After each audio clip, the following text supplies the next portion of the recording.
So I want you to imagine harvesting these market onions that weigh like a full pound each. Oh, wow. Yeah, the really massive ones. Right.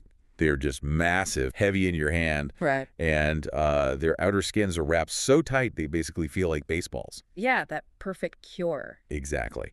And the best part, they actually stay that way. Rock solid in storage for over 8 months. Which is the dream, really. It is. But now, I want you to imagine the previous year. You're standing in the exact same garden bed. Okay. Same exact variety of seed, same soil, same fertilizer, same sun, everything. Right, all the variables are the same? Except you are pulling up onions the size of golf balls. Oh, man, that is the worst. It gets worse. Within weeks of harvest, like half of them have just turned to mush. Total loss. Yeah. So what was the single variable that changed between those rotting golf balls and the 1-pound storage grade harvest? I mean, it's wild, but it's literally just turning off the water 3 weeks early. Just stepping away. And that's our deep dive today. Yeah, it completely shatters the baseline assumption that, most growers operate under. Because the instinct is, if a crop needs to gain mass, you have to provide it with this constant stream of resources Right, right up until harvest. right. You think more water equals bigger vegetable. But the data we're looking at today from this really highly successful market grower, it proves that late season watering doesn't just stall growth. No, it actually destroys it, It actively destroys the crop from the inside out. which is just a masterclass in, like, counterintuitive horticulture. Truly. The grower's account breaks down this hidden root science, the anatomy of the bulb, and this exact timing required to stop, well, basically drowning your crops. Because that's what's happening. Right. They call it the 3-week cutoff rule. So our mission today is to really unpack the biological clock of the allium and understand why doing absolutely nothing is the ultimate secret here. Which is so hard for people to do, doing nothing. It really is.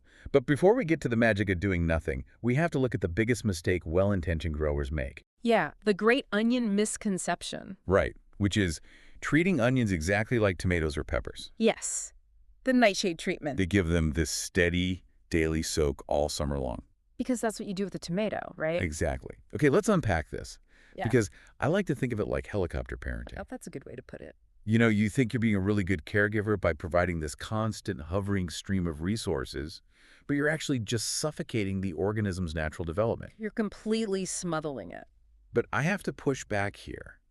Why is water, which is literally the source of life for a garden, why is it suddenly toxic to this specific plant? Well, what's fascinating here is the psychological trap of the good grower, Right. We have this human bias to equate constant input, like water or work, with positive output, like yield or profit. More work equals more reward. Exactly. But a tomato plant is a perennial vine. It operates in an environment where it expects to just constantly forage and expand. It wants to fruit continuously. Yeah. Right. So it thrives on that continuous input. Its metabolism is built for it. But the onion is different. Completely different. It's a biennial bulb. It operates on this incredibly strict two-phase biological clock. So applying that universal tomato rule to this completely different biological system. It leads to catastrophic failure because you're applying continuous input to a system that is actively trying to shut down for winter dormancy. Oh, wow. Yeah, the water ceases to be a resource at that point. It becomes a disruptive mechanical force. That is wild. So you're forcing it to stay awake when it wants to sleep. Precisely. You're overriding its internal programming. And to understand why that tomato method fails so spectacularly, the source says we have to look beneath the surface, at the actual physical architecture of the plant. The root science, which is so overlooked. Right, because a tomato, like we said, will send roots down, 3 feet deep to hunt for water. Oh, yeah, they go super deep. They hunt for those subterranean aquifers. But an onion is incredibly shallow-rooted. The source says their entire root system lives exclusively in the top 4 to 6 inches of soil. Just that tiny top layer. And, this blew my mind, they have almost no root hairs. Right. Which makes them highly inefficient drinkers. Okay, so the visual I got from this, it's like trying to drink a really thick milkshake with a microscopic, defective straw. Yes. That is exactly what it's like. But wait, if they are such inefficient drinkers, and they're confined to the top few inches of dirt, where water evaporates the Like a fast tube. boatload layer of the earth, yeah. How is this not just an evolutionary design flaw? I mean, it seems like they're built to fail. It really does look like a failure if you judge it by the standards of, like, a late summer fruiting crop. Right. But this raises an important question about resource management, because the allium evolved as a spring ephemeral. A spring ephemeral. Yeah. In their native habitats, they wake up super early in the season, right as the snow melts. Oh, so the ground is soaked. Exactly. The top 4 inches are just saturated and cold. They don't need a 3-foot taproot because the water is right there. And they don't need the root hairs because it's practically a slurry. Right. So early in the season, this evolutionary inefficiency dictates that the grower absolutely must provide consistent moisture. Just to keep the thing alive. Exactly. Because you are forcing it to grow outside of its ideal slushy spring window. Okay, that makes so much sense. And this fragile, shallow root system dictates that entire first phase of the plant's life, The first half of the game. which surprisingly has absolutely nothing to do with growing an onion bulb. Nothing at all. This brings us to what the source calls the golden rule of onion economics. Which I love. Me too. Yeah. Because the onion's life cycle, like you said, is a game of 2 halves. And in the first half, you are not growing a bulb. Nope. You are growing leaves. The golden rule is this. Every leaf on the plant represents exactly 1 ring inside the onion. It's just strict biological math. 1 leaf equals 1 ring. So more leaves in June literally mean a bigger bulb in August. Exactly. And here's where it gets really interesting for me. It's like constructing a hotel, right? Oh, I like that. You have to build all the empty floors, the leaves, early on. You have to build the structure before you can fill the rooms with guests, which is the bulb's mass later. Right. No leaves, no rings, no empty floors, no guests. But doesn't this just completely mess with the grower's head? Oh, absolutely. Because you spend half the summer pouring heavy nitrogen and water into this plant just to grow green tops. Yeah, doing all this backbreaking work. Right. When the entire financial value of the crop is completely buried underground, Yeah. it just feels like a massive leap of faith. It really is a psychological test of delayed gratification. Yeah. Because the visual feedback you're getting, these big green leaves, is fundamentally disconnected from the final product you actually want to sell. In your immediate perception, anyway. Right. But biologically, they are inextricably linked. The leaves are the solar panels. They are the carbohydrate factories. So if you don't feed the leaves, you cap the size of the bulb. Precisely.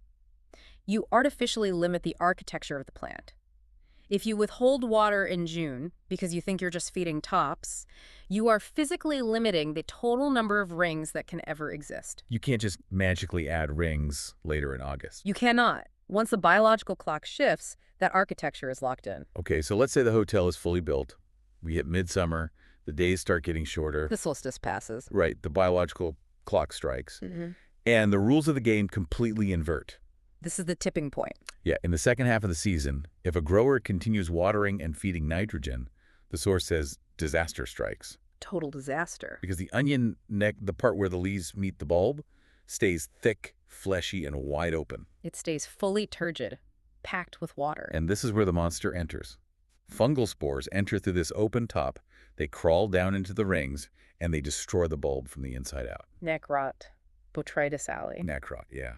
It's like leaving the main skylight of your house wide open during a torrential rainstorm. That is exactly what it is. The very water you're providing to, quote-unquote, help the plant is keeping the hatch open for the fungus to just walk right in. If we connect this to the bigger picture, the grower is physically forcing the plant to stay in a vegetative growing state. When it wants to shut down. Right. Its biological clock is desperately trying to transition into a dormant preservation state.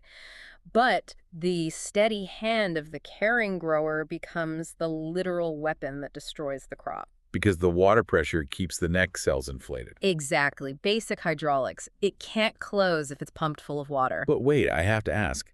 If the bulb is supposed to be swelling and getting juicy in the second half of the season, Yeah. wouldn't cutting off the water make the bulb shrivel up? Like, how does it gain mass if it's not drinking from the soil? Ah, this is the brilliance of the onion. It's not pulling mass from the soil anymore. Wait, really? Really, it's pulling mass from itself. From the leaves? Yes. Remember those massive green leaves you spent June building? The hotel floors. Right. When the soil dries out, the plant hits the panic button. It initiates an emergency energy transfer.